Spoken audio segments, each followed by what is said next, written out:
Junagadh collector કચેરી ખાતે ઘેડના સેંકડો ખેડૂતો દ્વારા કરાઈ છે રજૂઆત। પાલભાઈ આંબલિયાની આગેવાનીમાં કરાઈ છે રજૂઆત। સત્વરે સમસ્યાનું સમાધાન કરાય અને પાલભાઈ આંબલિયાએ જણાવ્યું હતું ઘેડ વિકાસ નિગમ બનાવવાની માંગ બાબતે કરાઈ છે રજૂઆત। કિસાન કોંગ્રેસના નેજા હેઠળ મોટી સંખ્યામાં ખેડૂતો થયા હતા। હેઠળ જમીન ધોવાણ, પાક નુકસાન સહિતનું વળતર ચૂકવવા માંગ કરાઈ છે। દર વર્ષે ચોમાસાની સિઝનમાં ઘેડની સ્થિતિ થાય છે જળબંબાકાર। હજારો હેક્ટર જમીનનું ધોવાણ થાય છે। સ્થળ ત્યાં જળ જેવી સ્થિતિ થઈ જાય છે ઊભી।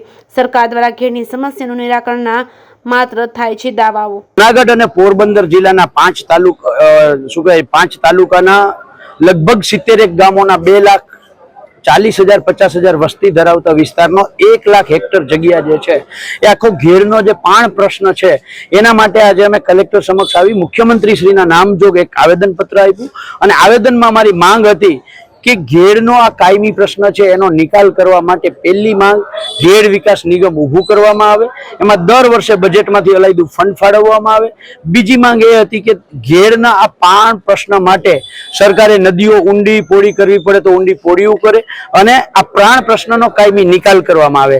ત્રીજી માંગ ચાલુ વર્ષે ઘેરની અંદર જે તારાજી થઈ છે, જમીન ધોવાણ થયું છે, પાક નુકસાની થઈ છે, એના માટે તાત્કાલિક એક સ્પેશિયલ પેકેજ 500 થી 600 કરોડનું જાહેર કરવામાં આવે।